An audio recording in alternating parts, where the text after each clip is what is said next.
یہ تو جیل میں نہیں ہمارے قابو آ رہا، تو اگر اب یہ باہر آ گیا تو کیا بنے گا؟ جیل میں وہ بند ہے تو اب تک اس کے دیوانے، وہ جب لاہور میں ایک دفعہ باہر آ کے اور وہ آ کے کھڑا ہو گیا ناصر باغ چوک میں، جب وہ آ کے لبرٹی میں کھڑا ہو گیا تو لاہور تو چوک ہو جائے گا، فین فور دیں گے مانے یا نہ مانے۔ اسٹیبلشمنٹ کے ذریعے سے دوبارہ برس اقتدار آگے تمام سیاسی جماعتوں کا، سیاستدانوں کا خاتمہ کرنا چاہتا ہے۔ اس بات سے وہ پیچھے ہٹے، وہ سیاستدان بنے، سیاسی جماعت بنے، سیاسی جماعتوں کے ساتھ بیٹھے۔ اسٹیبلشمنٹ کو وہ کہتا تھا کہ میرا ساتھ دو، میں نے ان سب کو ختم کرنا ہے، میں نے ان کو چھوڑنا نہیں ہے۔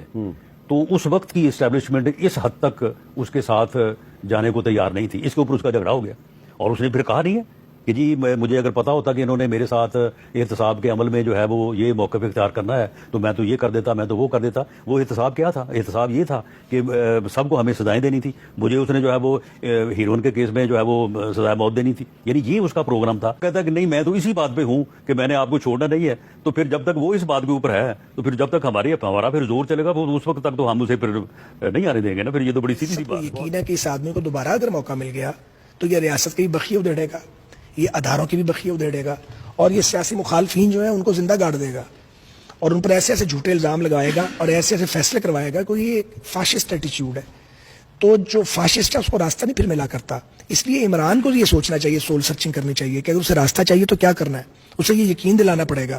اور میں اپنی جماعت سے بطور احتجاج یہ بات کروں گا کہ عمران خان سے اس کے کیسوں سے اس کو بری کر کے اس سے معذرت کیوں نہیں کرتے؟ یہ ہے اصل ایشو پاکستان کا۔ یہ غیر مقبول فیصلہ ہم نے کیوں کیا تھا؟ ہماری سیاست جائے بھاڑ میں۔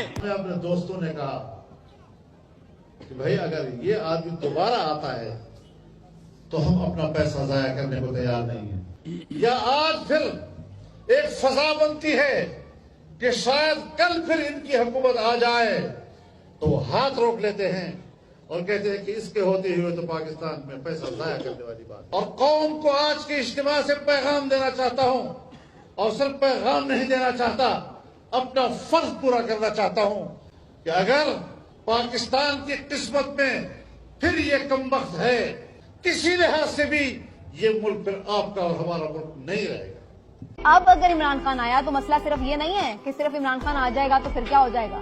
مسئلہ یہ ہے کہ اب عمران خان آیا تو پھر وہ قابو میں نہیں آئے گا، وہ کنٹرول سے باہر ہوگا۔ اس کو پتا ہوگا کہ وہ عوام کی سپورٹ سے آیا، اور یہی خطرہ ہے کہ سب اس بات پہ اب ڈرے بیٹھے ہیں کہ اب وہ واپس آیا تو پھر نہیں چھوڑے گا۔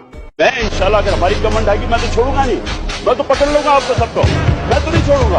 اس طرح کی زبان استعمال کرے اور پرائم منسٹر بڑی خوشی سے معصوم سا چہرہ بنا کے ہنس رہا ہو اور تماشا دیکھ رہا ہو کہ آدمی ایک پارلیمنٹ کے لیڈر کو ذلیل کر رہا ہے، اور آپ اجازت دے دیں، اور پھر جب وہ بولنے لگے تو یہ شور مچا دیں۔ حوصلہ رکھو، دلیر ہو، دل گردہ رکھو، سنو میری بات ہے۔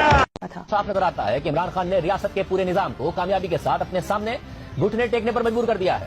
یہ ثابت کر دیا ہے کہ وہ پاکستان کے سب سے طاقتور آدمی ہیں۔ قانون ان کے تابع ہے، ریاستی ادارے ان کے تابع ہیں۔